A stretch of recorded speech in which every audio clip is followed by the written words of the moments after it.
I'd love if everybody on could get in the chat and say where they're logging in from. So what city are you tuning in from? And then what is it that you sell? Let's get that going in the chat while we wait for people to hop on. We'll give it just a second or two, and then we're going to dive in.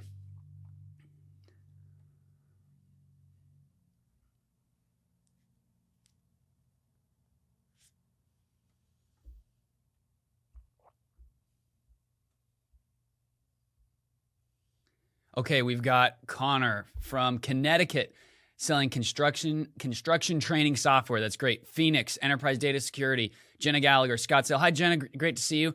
Selling cybersecurity and IT consulting. That's a good one there. So selling yourself. Yes, a lot of people are in that boat too. We've got Sunny from Spokane. Bookkeeping services. Awesome. Mike from Portland, Oregon metro area. CDO for EV Buddy. And Mike and I had a really fun time at an event a couple months ago. So Mike's company sells maybe one of the coolest things that I've heard about in a long time. And it's basically a jump. Mike, you tell me if I'm getting this wrong, but it's a jump starting tool, more or less, for electric vehicles where you transfer range from one EV to the next in just a matter of minutes from a suitcase-like device. Really, really cool. Kelly Patrick from Wisconsin, selling marketing strategy. Good to have you. Samuel Proctor from Flagstaff, financial planning. Awesome. So we've got all kinds of people and all kinds of services from all kinds of locations joining in here. And I want to encourage you, let's keep the chat active, because depending on how many people hop on or hop off, we may do some camera interaction, but we will also heavily lean on the chat. So keep the fingers warm. The more you engage there, the easier it is for me to tie this to effective and helpful stuff for you. Adam Pounds, yes, he sells Sales Coach Pro. That's a cool sales role-playing tool. And Adam, I believe he's from the Midwest or Kansas area. So another state represented, another type of cool product. And let's go ahead and dive in. Stay in the chat, because what we're going to do next is I have a question here. We're going to talk about a movie. You might be wondering, what does this movie have to do with sales? And we'll stay in the chat here. Who here has seen this movie and wants to put the name of this movie in the chat for us? Moneyball. Jenna's seen it. Connor's seen it. Who else has seen it? Great movie. And I would love if I'm going to tee this up here for just a second, but then if someone would be willing, maybe Connor, I'll pick on you since you hopped in the chat. Yeah, how can you not be romantic about baseball? Great line. If you'd be willing, Connor, to chime in here, what is the overall premise of this movie? And just tell us a little bit about it. Yeah, the really quick and easy is Brad Pitt takes over running the Oakland Athletics franchise, and they go for they basically revolutionize the way you look at data and the way that baseball teams can look for who aren't the superstar players, but how people get on base. And Jonah Hill plays a data analyst from Ivy League schools and comes in and tries to revolutionize the way that teams build their rosters based on data, not just on old school scouting and gut feeling. You're right, Connor. They did a few things. They changed the way they viewed their roster and forming their team, and they stopped relying on gut feel. And really, because what they decided to do ultimately was, instead of throw more money at more flashy free agents, because they couldn't do that, they had to go for better data, better decisions, better analytics. And it worked out really well for them. They ended up making it a lot farther on like a third of the payroll compared to other teams in the MLB. Great movie. If you haven't seen it, you should. And we're going to tie this right into sales. So it's time to get to the reason of this webinar, which is how to stop sales leakage. And it's not all that different from the plot of Moneyball. And what I've seen personally is when an organization has leaky sales, and let's take this visual of a pipe. You've got a leaky, and I like to think of it not just as leaky sales, but invisible leakage that we're not quite sure why it's happening, but it is happening. And I've seen this happen all the time. And usually what a company does when they have invisible sales leakage, they say, we need to increase our marketing to ramp up sales. We're going to drive more leads. We're going to get more at-bats. And naturally, the trickle-down effect for that will result in more sales, right? The next thing that we see companies do is they'll either hire more, they'll hire better, or they'll hire new reps. It's one of the three things. Hey, sales is not where we want it. Let's maybe part ways with some people who are underproducing, and let's just find people with, more natural skill sets for selling, or a little better energy, better charisma, people who already know how to do it. I cannot tell you how many times I've heard that. Companies play that card all the time when trying to fix sales leakage. The third thing is, businesses will change their offer to try to fix invisible sales leakage. And if you're a small business, you might completely blow up what you're doing because you can be nimble and flexible, and you might try something new and go back to your pipeline and see if that resonates with them. Or if you're a larger company, maybe you're not changing your core offer, but you might run a promotion. And you might say to the sales team, hey, we're going to run this special deal, go back to your pipeline, see if that gets more people in the door, right? And by the way, if you're struggling to sell at full price, you're not going to have a whole lot of an easier time just by doing a slight discount. So that is always something to be thinking through. If you're struggling to sell at full price, that's typically not a promotion is not the ultimate fix. And I'd love to see in the chat, or maybe just with a thumbs up, who here has seen this, either in your own organization or at times in the past you've tried one of these things to fix sales leakage or to ramp up sales, and you've probably seen some results from it. It helps a little bit, but maybe not everything. I see some head nods. Absolutely, we've all been in an environment where this has happened. What this tells us is similar to Moneyball, similar to the sports analogy, is most companies look to add more when instead they should be trying to get better. And that may sound a little bit cold or like a little bit of a hot take, and maybe it is harsh, but the reality is, whether it's more leads, more reps, or more products, if there's an underlying leak in a sales process or a sales system, none of those three things or adding more in any capacity will ever fix the root cause. And so that's what I want us to be thinking about today. Is not how can we add more to fix our sales, but how can we be better and get better in certain areas. As we get started here, it's almost about 9:10 on something that I want to draw attention to, and it's a Friday. And if you're on the West Coast, like myself, it's 9 a.m., so the day is relatively early, and you're catching me. I'm only on my second cup of coffee, but my 1-year-old slept in all the way till 7 today. So you're getting like extra energy plus second cup of coffee, Johnny. So I'm fired up and ready to start my day. If you're on the East Coast, it's about noon. You're getting started there. Yeah, Connor, yeah. You know how, I see you in the chat there. You know how exciting it is to get that extra couple hours of rest. But if you're on the East Coast, it's lunchtime for you. You're probably like ready to check out for the afternoon or get ready for your weekend. And I just want to invite you and call attention to this. I think my biggest fear, anytime that I do a training like this, anytime I do a webinar, especially for free, if I'm being honest, is that people will hop on, and because it was free and it was on their calendar and they saw it and they signed up, that I'm just one of multiple tabs or one of many things making background noise right now. And my request to you would just be fully here and be fully in this, not because I need more attention and I need more eyeballs, because as much as I love attention, I don't know what my Enneagram is, but I'm sure I'm the type that likes a lot of people paying attention to me. Not because of that, but because I firmly believe there's a lot of value here for all of us. And if you signed up, there's something that you probably wanted to learn or think about differently. And I really think the next 47 minutes could be the difference between continuing to try things and to fix your sales process that haven't worked, and maybe learning something new that excites you, that you can take back to your team and you can apply on Monday morning. So my commitment to you is, if you're willing to, as much as you can, focus in this session, get out a notepad, be ready to ask questions in the chat. I will do the same thing, and I will promise you that I'm going to deliver value. There's going to be about 15 or 20 seconds at the very end of this where I'll tell you if you'd like to continue a one-on-one conversation, I'll show you how to do that and point you in that direction. But aside from that, it's going to be pure teaching and pure value. And so I'm excited to do that, and would love that same engagement from all of you. So thumbs up either by camera or in the chat if you're down to engage that way. Love it, seeing head nods and thumbs. There's a thumbs from Mike. See another. Thank you, Jenna. All that. Ready to rock and roll. All right. I have a question now, which is, what actually causes Invisible sales leakage. Let's go back to the chat. What are our guesses? What do we think really cause invisible sales leakage? Okay, we've got some responses rolling in here. Lack of follow-up, Dave. Yep, 100%. Close-ended questions. Yes, that's really good. Adam, invisible, no tracking, so lack of data. That's a good one there. Poor use of a CRM. Too many tasks, no automations in place. Lack of trust. Kelly, that's a really good one.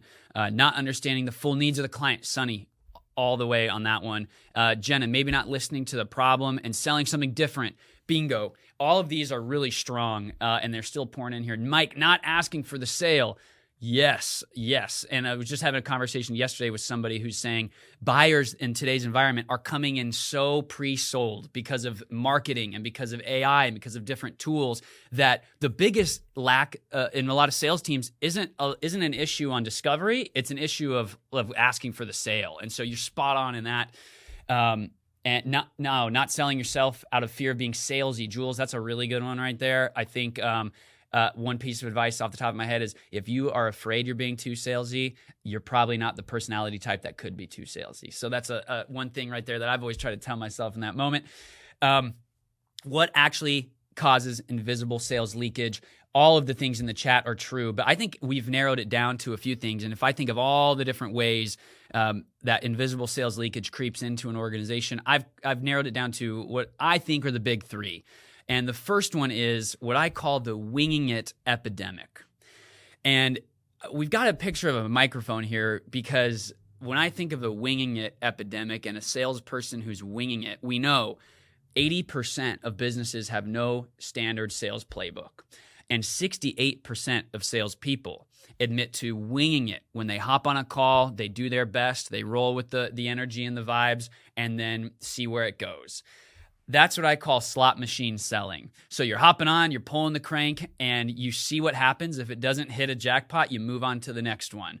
That's not great. But just like winging it in a sales call, it's like winging it in improv comedy. And that's why we've got this image here. And if you've ever been to a stand-up improv night, there's one of two things.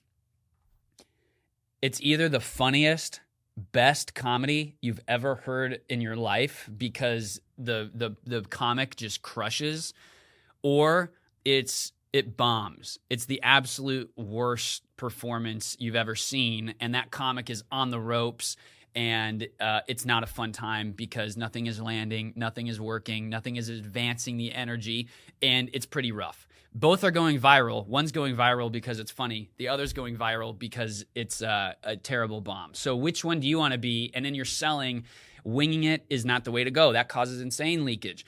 The second one that I want to ask here, and I know there's a slight delay in the chat, so I want to keep this moving fast, but I would love to ask in here a few questions related to this one. So get your chat fingers ready.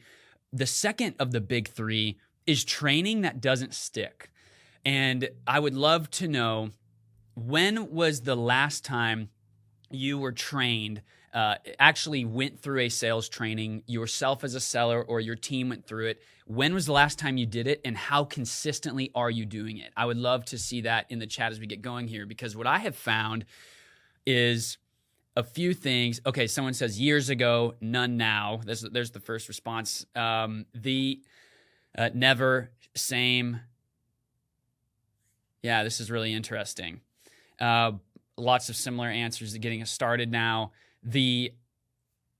What I found here with sales training is you'll see a few things.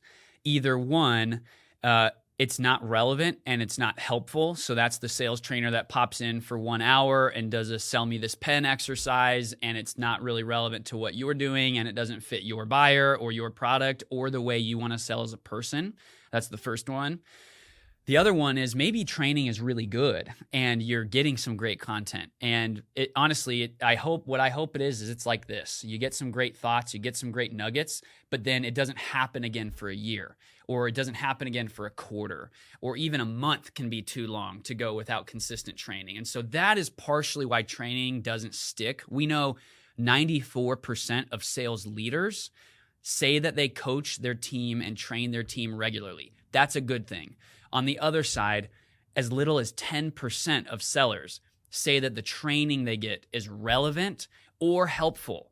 So that's where you get training that doesn't stick. It's either just not good, or it's either just not frequent enough and not sticking. So that's the second leak of the big three, is training that doesn't stick. The third part is what I like to call the good enough trap. And you see the image here, hey, but I hit quota. And the question I would ask you is, when you've had the best month of your life or the best quarter of your life, and you've got a great commission check coming, in that moment, how much are you really thinking about the ones that got away? And how much is your team kicking themselves about the ones that got away, even in the best months? And maybe you're not having record months, but maybe you're just having good enough months. And is your team wired in a way that, regardless of what the numbers say at the end of a quarter or a month, are they wired in a way that is pushing against the good enough trap, where they just want to be great because they want to be great? That is the third cause of invisible sales leakage. I think those are the big three. We've got the winging it epidemic, training that doesn't stick, and then the good enough trap. Who here can resonate with this? Give me a thumbs up in the chat, or a yes and amen in the chat if you yourself or the team that you're a part of has leaked revenue, and you've leaked revenue because of the winging it epidemic, training that doesn't stick, or the good enough trap. Yeah, looks like quite a few people. We're going to dive into solving these issues and really looking at, we know the three areas of big leakage. Well, then how can we stop them and stop them permanently? Before we jump into that, I want to say hi and introduce myself a little bit personally. Now that we're about 20 minutes into this, there's a few of you here that I've known for a long time, and it's so great to see you again, and many people here that I've never met and I don't know personally. And thank you so much for coming. It's great to be here with you. A little bit about my background is I actually fell into sales training and sales work by complete accident. It was organic and it was accidental. What would happen is I had a great consulting practice working with marketing teams. I'd go in with marketing teams and we'd help them figure out, what should we be saying to make customers want to buy? How can we attract the best leads? How can we have a clear message for products or campaigns and marketing messaging? And what kept happening to me over and over and over again is we'd have these great messaging projects with a marketing team, and the CEO or the founder or the executive team would say, hey, can you come do the same exact thing with our sales team? And can you walk our sales team through the same process? Because turns out clarity of message in marketing and clear messaging and execution on the sales side have a lot of overlapping principles. So I just sort of stumbled into it, and I said, all right, I'll do it. We'll do this one, and then we'll do the next. And I just kept saying yes every time somebody asked me. And if you've ever been in business for yourself, or been in the opportunity where you've got kids and a wife and your own business, you say yes every time you get an opportunity to work with cool businesses and projects, because you want to keep doing fun things and doing what you love. And eventually I looked back and I noticed I've done way more sales work in the last few years than marketing work. And so a while back, that was the aha moment. And I looked at just some of the wins that we had with sales teams. And I felt like part of that was because, from my perspective of being outside of the team, outside of the bottle, I was picking up on trends, not just within one team at a time, but across all the different sales teams that I had worked with, trends that other people were missing out on. And I just became obsessed with, how can I take all these trends, put them into frameworks, put them into formulas, put them into principles that make it easy for others to make small changes that lead to massive impact in their sales. That is really what I'm about and what I've been about.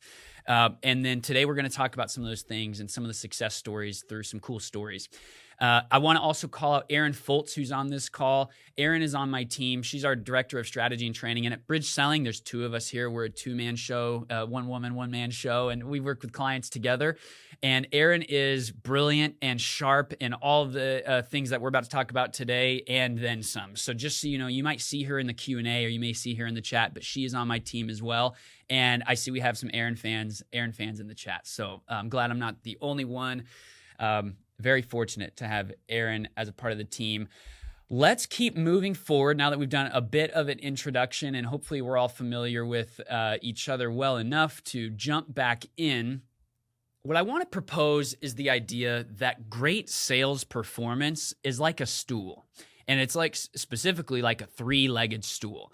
And there are 3 things that any team, now what I'm going to talk about now can apply to you as an individual seller, but it also can apply to a whole entire team when scaled. And some of these things we're going to talk about, I know people who have applied them on their own, and then others who have applied them across a 70-person team. And the impact is the same, whether it's one person or a whole bunch of team members. And the 3 things you need, whether you want to be an exceptional seller or have an exceptional sales team, are the right strategy, the right standards, and the right skills. And when we look at invisible sales leakage, the winging it epidemic, training that doesn't stick, and the good enough trap, all of those things can be solved by getting really, really good at these 3 things and finding total clarity on your strategy, your standards, and your skills. And we're going to walk through that. And our theory here is if one of these things is off or short, the whole thing wobbles. We've all been to that restaurant where it's got a wobbly table leg or chair leg, and that doesn't exactly make for a pleasant dining experience. It's no different in selling. We want all of these to be strong and have total clarity. Let's hit some working definitions, though, because my idea of strategy, standards, and skills could be slightly different than yours. So I just want to give us some working definitions as we start, which is 1, strategy. That is having the right game plan for every sales conversation. From the first one that when a prospect comes in the door to the closing and meeting conversation, your strategy is your game plan, and it's knowing exactly what you're going to do from one conversation to the next until the contract is signed and the revenue is in. Standards now. Standards are clear, measurable definitions of excellence. And skills. Skills is really a cultural thing. So skills, it's a culture that promotes learning and practice. And then the third element of that is consistently. So learning and practice consistently, that's how you build skills. And keep in mind, your skills need to be built off the right strategy and the highest of standards. And that's what we're going to go a little bit deeper on. We're going to hit all 3 of these. And I want to tell a story of what a great sales call strategy and sales strategy looks like, and how you can go from maybe a lousy strategy to a really great strategy. And a while back, I was called in to work with a team. They had 8 salespeople, and they sold a financial product. They sold an alternative investment. So their job was to help people decide how much do you want to invest in this product, and then what do you want it to do for you? Do you want it to compound? Do you want it to give you monthly income? And there was an 8-person sales team. They were advertising nationally on national television, lots of different lead flow, lead gen coming in the door. So leads coming out their ears for this team. 8-person sales team, and revenue was still up and down really, really violently, to the point where the founders would have to step in and help sell and close deals, even with an 8-person sales team, not just to get things done, but to keep the company afloat. And when I got the opportunity to meet with this company, I found out they were 6 weeks away from potentially running out of money. And this was a company that employed dozens of people. So it was a serious situation. We knew they had the product. We knew they had the lead flow. And we had 8 bodies answering the phones. They had no game plan or structure whatsoever to standardize how they were talking to customers and how they were leading the sales process. And so what we did is we sat down and we listened to tons of calls, and we talked to all the sellers. And what we identified is that 2 of the sellers were doing something that the rest of them were not.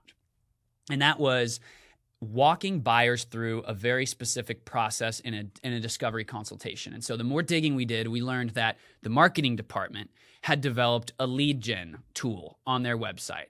And the lead gen tool was a calculator of sorts, and you could experience the product, you could put in some of your financial information, you could see what the product might do for you. Great lead gen tool. The issue was this company was doing all their marketing like on cable television, and very little for this product on like Google Ads and things that were driving to the website. So they had a fantastic marketing asset here, but it just wasn't getting the eyeballs because the lead gen strategy wasn't pointing that way. And we discovered that in these live conversations, when the call center would light up, the best reps were pulling up the company's website and in real time walking buyers through that calculator tool, just like the buyer might experience had they gone to the website themselves. But because the flow of the marketing wasn't sending people there, we realized that 2 reps were doing it, 6 were not. And as we listened to these conversations, we realized when a rep would walk someone through this tool, they had a like experiential moment where they started to envision their own situation connected to the product that they were looking to buy. And the transformation that happened during that process over the phone was really, really powerful. And it went from a seller like giving information and pitching to all of a sudden the buyer was, they were going to move forward and they were ready to rock and roll. And we realized that if 2 reps are seeing success with this, why are all 6 not doing it? And there really just wasn't anybody looking at the whole picture saying, what is the right strategy for this team? And once we were able to take what those 2 reps were doing, we found a couple other simple things to standardize. We put in a 6-step plan for consultations. And when we did that, this company in 30 days, now with the caveat that they have a short sales cycle and they had leads all over the place, but they were able to go from $3 million a month in revenue to $9 million a month in revenue just by changing their strategy for discovery consultations. Really powerful stuff. And when you look at what's our best sale and how do we replicate that every time with everybody, that's a great strategy. And that is how you find a good strategy moving forward. And that's really what you should be thinking of. What are some of the things that we can do and that we're doing in our best sell that we can scale everywhere?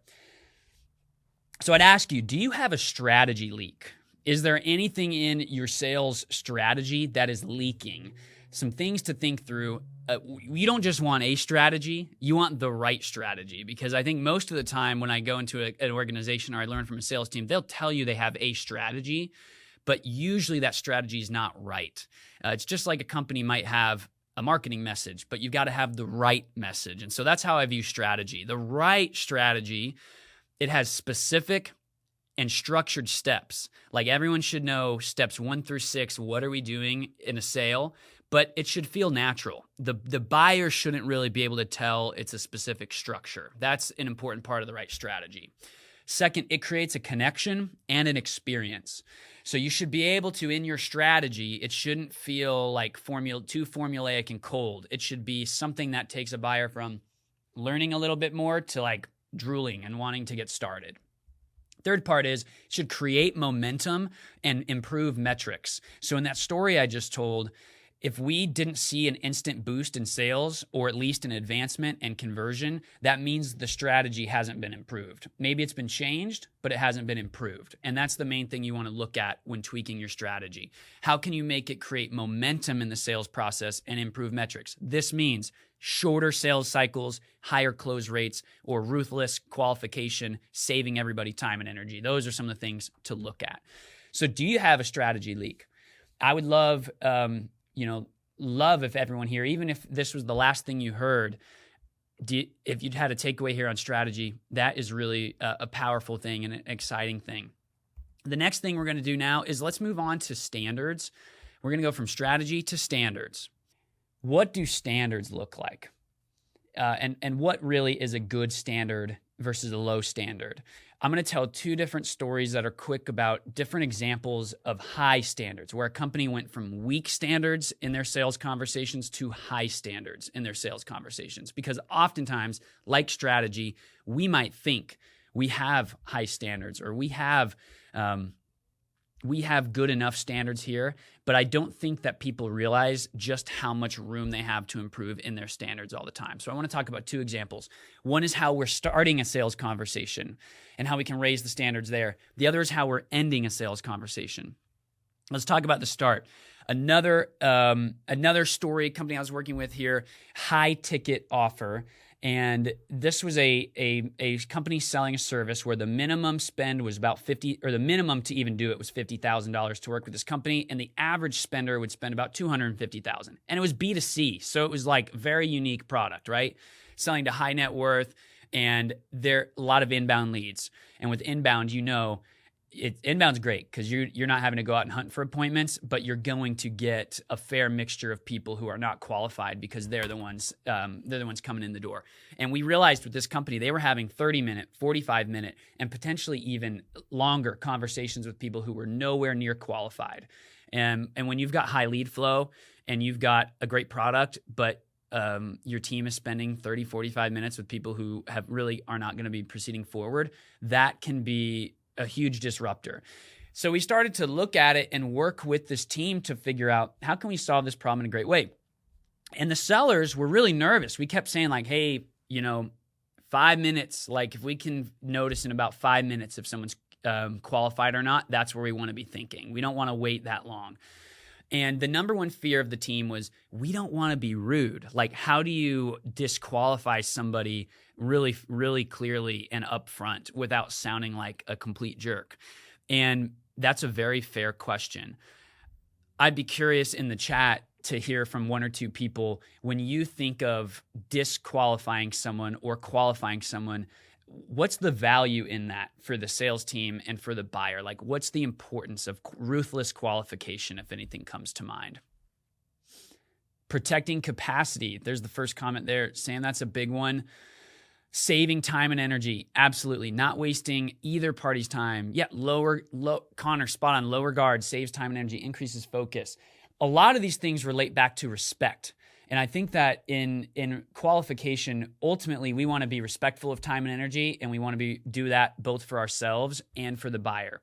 And what we ended up doing with this company is we said, okay, here's the thing. Respect is key. This was even an older buyer. Like, a lot of these buyers were twice the age of the seller. So there's a natural desire to be respectful. And that's why they would stay on the phone for so long with these callers.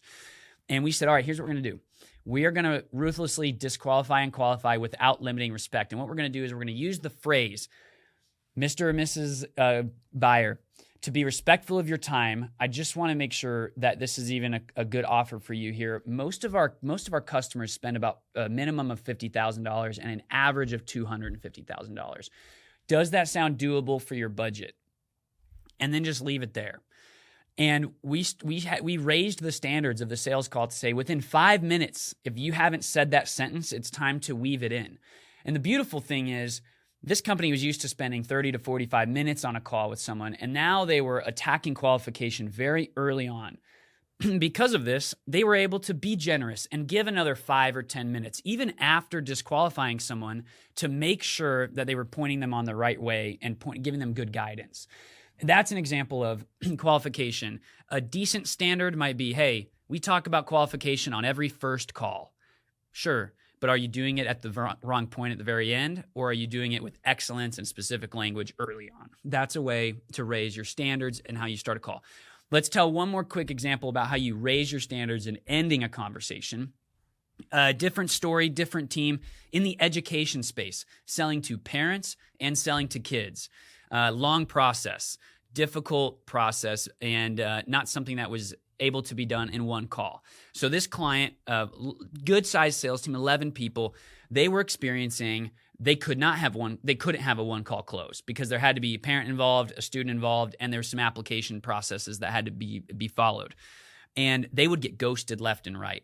They'd have someone really feeling it, really ready to move forward, whether that was a child or the parent or all together, but things would fizzle out. And because there was a lot of homework in this buying process, deals would lose momentum, ghosting would happen, and what felt like a great conversation would be what we call the feel-good call that fizzles. It then ends up being a dead deal in your pipeline. So we looked at how these clients were ending their conversations. And when we first asked, are you ending with next steps? Are you giving clear next steps at the end of a conversation? The answer was yes. It was yes, we're giving a clear next step. And the more we listened to these calls and the dialogue here on their consults, they were right. They were giving next steps. But the next steps were, I'll wait for your email or call back, or I'll be in touch with you next week. It was really one of those two things based on the conversation. It was vague. It wasn't clear. It wasn't powerful. What we decided to do is we said, okay, we are going to raise the standard of how we're ending a conversation. We're not just going to end with a next step. We're going to end with a clear 3-step plan. Not only are we going to do a clear 3-step plan, but we're going to do a 3-step clear process that is very specific. Step 1 is my step as the buyer. Step 2 is my step as the seller. Step 2 is your step as the buyer. And step 3 is our next step together. What this does is it gives total clarity to the buyer and the seller. It drives alignment on next steps, and it locks in the next conversation. And so this team went from having deals fizzle out, losing touch with people, to now saying, I'm going to do this. you're going to do that, and then we are going to do this together. And they could agree on the third step together, which would be a phone call at a typical day or two or week in advance. That gave a great opportunity to sustain momentum, loop in other decision makers, and keep deals going. And the way they were ending their conversations was really powerful, and it drove energy, and it kept deals hot and moving forward. So I would ask you, how are your standards? How are the standards of your team? And do you have a standards leak? Because I think when you look at these two examples, how we're starting a call, how we're ending a call, we all have opportunities to raise our standards. And is there more meat on the bone as it relates to your standards? A few things to think about with standards. They should elevate the beginning and the end of a conversation. They should emphasize specific language. So just like we're starting a call or ending a call, we don't want to have a rigid script. I'm not big on scripting. I don't love scripting, but specific language matters, especially if you're in a regulatory industry or a technical thing and you need to be very clear about what you're talking about. Specific language is good. The third thing here is high standards maintain control of the conversation and position a seller as the authority. If you have the right standards, you're always going to have control. And that buyer's going to view you as an authority and as a partner, a thought partner, a decision-making partner, not just as an order taker or a vendor. Your standards should separate you because there's endless companies out there full of order takers, full of vendors. You don't want to be seen as that. And my hot take here is it's actually not that hard to be seen as much, much more than both of those things. Let's close with skills. Skills. Now, skills are a cultural thing, a culture that promotes learning and practice. To talk about skills, I think the most exciting thing about skills is that having the right skills and the right culture around skill set in an organization, it makes you super powerful, and you can do whatever you need to do. If you have the right culture that empowers learning and practice, you can go wherever you need to go as an organization, whether you're changing your product, whether you're changing your market, whether you're changing your sales strategy. You can just learn those things and be good at them. That's the power of embracing skills and learning them. And the story that I like to tell as it relates to skills is another project, a company who had just raised $130 million. And let's warm up our chat fingers here for a second here. Any company that raises $130 million, or if you were running a company that raised $130 million, where's the first place you're going to spend that cash? Hiring, marketing, people. Insane coffee bar. Adam, see, that's the problem with most startups, and that's why you get to read those really cool like memoirs about companies that implode. Sometimes it's because they overspent on the insane coffee bar, but I would foolishly make the same mistake. But all these answers are right. The first place you put it into is customer acquisition or sales and marketing typically. Jenna, that's a smart one. I make sure my product was locked in and higher, right? So usually if they get that money right after product market fit, it is scale time. And that's the case for this company. Now, they had like 10x the size of their marketing power, but they had an 11-person sales team already that was now having like 10x of the pressure in lead flow. And so we had to rapidly grow that sales team. And we go back to the very beginning of this and we think through more marketing and more people. That is the right thing to do only if you've got the right product and you're going to do it without invisible leaks, right? So this company was right at that point. And we had a tall task in front of us, which was we need to go from 11 sellers to over 50 in a timeline of as soon as possible. Because this company, I will say two things. They were a little bit off on their strategy and they were a little bit off on their standards. But it took us about 2 weeks to listen to a ton of calls, to sit in a bunch of trainings, to really get to know the product, to evaluate the team. And we were able to shore up that strategy and get really clear on the standards. So it came time for skills. And the beautiful part about this company is they had a fantastic culture. They had a culture where learning was normal, learning was exciting, and practice was embraced. And when we think about building skills, yes, you can do a lot of these things on your own, But at the end of the day, it's a cultural thing set by leadership, and where leadership sets the tone and says, okay, we're going to get really good at our skills and we're going to practice these things. And the way we like to think of it is with your skills, a skill building culture has a few things. A regular, realistic training sessions in a safe environment. So when I think of different teams I've gotten to observe, some of them are terrified of role playing, and especially in front of the boss, because they're afraid of getting fired. Others love to jump in a role play, and there's a culture where everyone raises their hand to go first because they want to learn and they want to see if their skills are as high as they think they are. And so you see those two different cultures. One is a safe one that promotes failing because we know we're going to learn together. Another is one where no one wants to get better because we're all afraid of looking stupid and potentially getting fired. And by the way, anytime I do a sales training, as much as I can do this, I actually go first in the role play because I want the team to know, hey, I'm willing to get tangled up in a role play here in front of everyone here. And that's what the best leaders are doing on their teams anyways.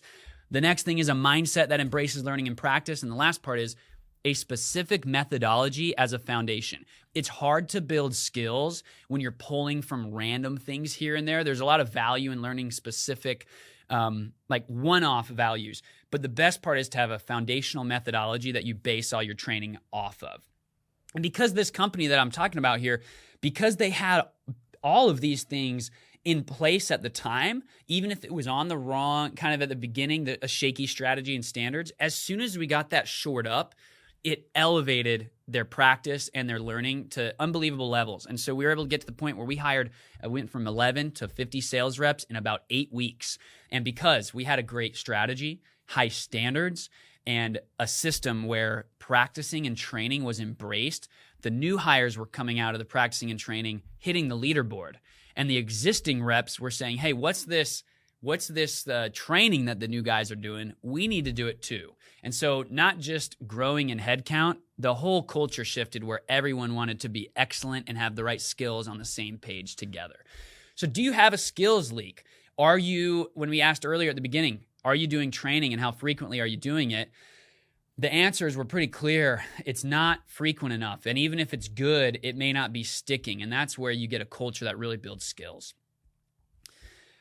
With the remaining time we've got left here, I do want to ask the question, how do you permanently stop these leaks? So we know the leaks we talked about earlier, you fix them by raising your standards, getting clear on your strategy, and embracing a culture that is skills focused. It may feel like a lot, and this may feel hard to do. And like, these are 3 areas that require a lot of work. How do we get it right? It's simple. It's not always easy, but I'm going to propose to you the idea that it's simple. And I want to explain an idea that I've had for a long time. And all the success stories we've talked about have been based off the visuals you're about to see here. And all of this can be fit in about a 1-page or up to a 5-page playbook. And it's pretty straightforward. But what I would propose is that closing a sale is like crossing a bridge.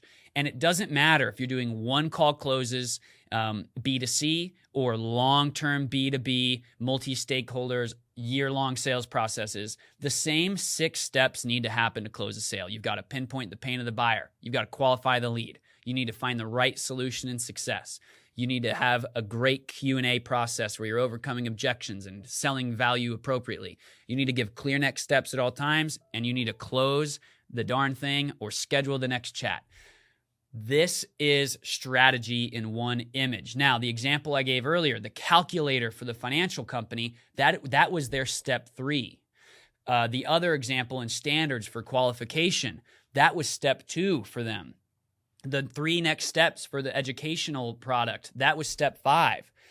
And you need to make these titles your own for your company. That's your strategy. If you can distill your sales strategy into one visual, it's easy to understand. It's easy to follow. It's easy to teach. And it means something way more important than just this generic version that I have here. So that's the first idea that I would propose is your strategy is your bridge. Next is your standards. And I would think of like your standards, 3 things. We see 3 colors here in each step. Within each step of your strategy, you should know what is bad and unacceptable, what is good And good is yellow and average because it's easy to be average. But then what's excellent? And when we talk about the different standards for starting a call or ending a conversation, we want to know what excellence is. If you know what your 6 steps are, and you know what poor, what good, and what excellent are across each step, you have defined your strategy and you have defined your standards in very powerful ways. And you just need to put words to it. You need to change the titles of these boxes, and you need to find another page, and you need to say, red in step 1 is this, yellow in step 1 is that, green in step 1 is that. And so everybody understands what your strategy and your standards are. Once you've done these 2 things, the skills part, it's really just about the calendar. It's about saving space. Do you have an hour or 2 every other week, or maybe weekly, blocked off to practice selling based off your strategy and your standards? You might have role play time, or you might have practice time now, but is it based on the right strategy and the highest of standards? That's how you get the most out of that time on the calendar. And when you get these 3 things working together, it is a sweet recipe for success. I promise you. And you can put all these things in a very, very simple sales playbook. It makes your coaching better, your training better, and your selling more effective. What you also get, which is kind of the final piece, is depending on your tech stack. And I love that Adam Pounds is here. And we've got another friend of ours, John from MayaRec, who's listening to this call. And you've got different ways to take this and run with it. And if you know what your bridge is and you know what your standards are, you are able to calculate what we call a bridge score. And your bridge score is a great way to quantify the effectiveness of a sales conversation or the quality of a deal. And you take this and apply it with your tech stack. You can use this in just spreadsheet scoring for role playing. You can use it and weave it into your Gong criteria or your scoring metrics on a tool like MayaRec or Sales Call Pro, and you've got different things where you can plug and play. And once you know your standards and strategy, you can measure and track and perform at a totally new level. It all comes down to this. And if you feel like a lot of this is hard to apply, I'll just say get 1 page and start noodling and scratching around. What's your bridge? What are your standards? If you want to keep building on today's content, at BridgeSelling, we do a few things. 1, we do quarterly trainings like this for free. So come back and come to the next one. The other way you can keep building on what we've talked about today is I wrote a book. It came out a few months ago called Fix Your Broken Sales Calls. Aaron's going to put some links in the chat. And Fix Your Broken Sales Calls, it's a total guide on how to create your bridge and how to create your standards and how to implement it in your company. The second thing that you can do is schedule a free consultation with myself or Aaron. And we work with companies to get very clear on your strategy, to define high standards, and then to install that rhythm of coaching and training so skills never dull. If that is something, if you're listening to this and you feel like this is great stuff, I do want this on my team, but you're up to your eyeballs in things going on as a sales leader, then sometimes it can be helpful to have a thought partner or an outside person helping you get some of these things done. And that's what we do at BridgeSelling. So I would love to continue to have a one-on-one conversation with people here that find that interesting. I just want to send you with a parting thought. How can you replace more with better? And be thinking about that over the weekend. Be thinking about that as it relates to your strategy, your standards, and your skills. Thanks for spending part of your Friday with us. Have a great weekend, and I'll stay on for any questions that are left.